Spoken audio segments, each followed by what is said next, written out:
नामदार हसन मुश्रीफ साहेब यांनी कोल्हापूर जिल्ह्यातच म्हणजे कागल तालुक्यातच नव्हे तर कोल्हापूर जिल्ह्यामध्ये विकास कामाचा डोंगर उभा केला आहे. बेलेवाडी काळमा गावच्या विकासाबाबत जर बोलायचं झालं तर साहेबांनी या ठिकाणी सर सेनापती संताजी साखर कारखाना या ठिकाणी निर्माण केला आहे आणि या कारखान्याच्या निमित्तानं साहेबांनी बेलेवाडी काळमा हे गाव दत्तक घेतलेलं आहे. त्यामुळं या गावाचा विकास करण्यामध्ये साहेबांचा नेहमी वरदास्त आहे.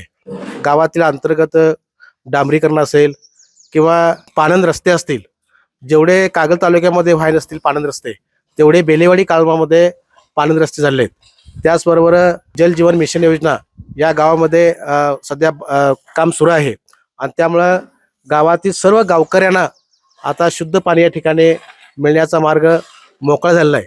साहेबांच्या कामाबद्दल बोलायचं झालं तर प्रचंड त्यांनी त्या ठिकाणी काम केलेलं आहे आणि त्यामुळं या ठिकाणी कापसी जिल्हा परिषद मतदारसंघामध्ये हे जे काय महायुतीचे जे काय दिलेले 3 उमेदवार आहेत म्हणजे जिल्हा परिषदेचे सौभाग्यवते शिल्पा खोत आणि महादाळ पंचायत समितीचे उमेदवार दीपक सोनार आणि पलीकडे कापसी मतदारसंघामध्ये दिलेल्या ज्या उमेदवार आहेत त्या प्रचंड बहुमताने निवडून येणार याबद्दल म्हणजे कोणत्याही जुचाची गरज नाही.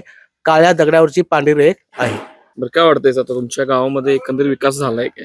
निश्चितच विकास झालाय कारण जे काय आज बेलेवाडी काळमाची परिस्थिती आहे ते निश्चित म्हणजे या कागल तालुक्यात 1 नंबरला गाव आहे ते सध्या विकासाच्या दृष्टिकोनातून.